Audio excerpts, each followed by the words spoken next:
جو ملکی انتخابات نزدیک آ رہے تھے، سیاسی سرگرمیاں عروج پر تھیں، بڑوں کے ساتھ نوجوان بھی پرجوش تھے۔ جہاں چند لوگ اکٹھے ہوتے سیاست پر بحث شروع ہو جاتی۔ قاسم اور اس کے دوست بھی اپنی پسندیدہ سیاسی جماعت کے لیے بہت جوشیلے جذبات رکھتے تھے۔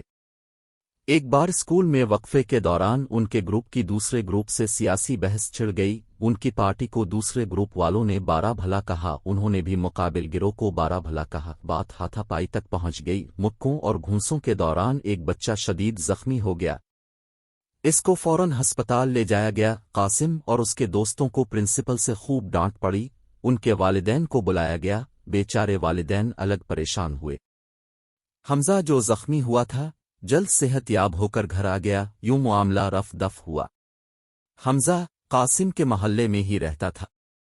قاسم کی والدہ دمے کی مریضہ تھیں۔ ایک بار قاسم اور اس کی والدہ گھر پر اکیلے تھے کہ اچانک اس کی والدہ کی طبیعت خراب ہو گئی۔ ان کا انہیلر بھی نہیں مل رہا تھا۔ قاسم پریشان ہو گیا کہ کس سے مدد مانگے۔ اسی پریشانی میں وہ گھر سے باہر نکلا تو حمزہ گلی میں آتا دکھائی دیا۔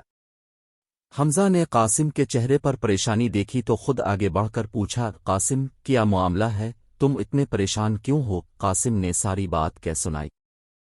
حمزہ نے قاسم سے کہا، بھائی پریشان نہ ہو، اپنی والدہ کا خیال رکھو، میں ابھی سٹور سے انہیلر لے کر آتا ہوں۔ یوں بروقت حمزہ کی مدد سے قاسم کی والدہ کی طبیعت بحال ہوئی اور ان کی زندگی بچ گئی۔ قاسم دل ہی دل میں بہت شرمندہ تھا کہ حمزہ اس کی وجہ سے زخمی ہوا تھا اور آج حمزہ بروقت اس کے کام آیا۔ قاسم جس سیاسی جماعت کو عوام کا ہمدرد سمجھتا تھا، آج شہر میں جلسہ کرنے والی تھی۔ وہ اور اس کے دوست جلسے میں جانے والے تھے۔ صبح سے ہی وہ بہت پرجوش تھے۔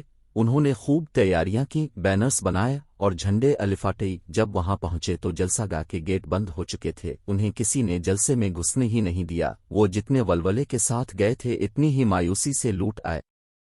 اس دن کے بعد سے قاسم کو عقل آ گئی کہ ہم جن سیاستدانوں کی وجہ سے اپنے دوستوں اور رشتہ داروں کے ساتھ تعلقات خراب کر لیتے ہیں، ان کی نظر میں ہماری اہمیت کیڑے مکڑوں سے زیادہ نہیں۔ وہ تو ہمیں جانتے تک نہیں، نہ کسی مصیبت میں ہماری کوئی مدد کر سکتے ہیں۔ یہ ہے سیاستدانوں کی اصلی صورت۔ اس نے حمزہ سے جا کر معافی مانگی اور آئندہ کسی سیاسی جماعت کی حمایت نہیں کی۔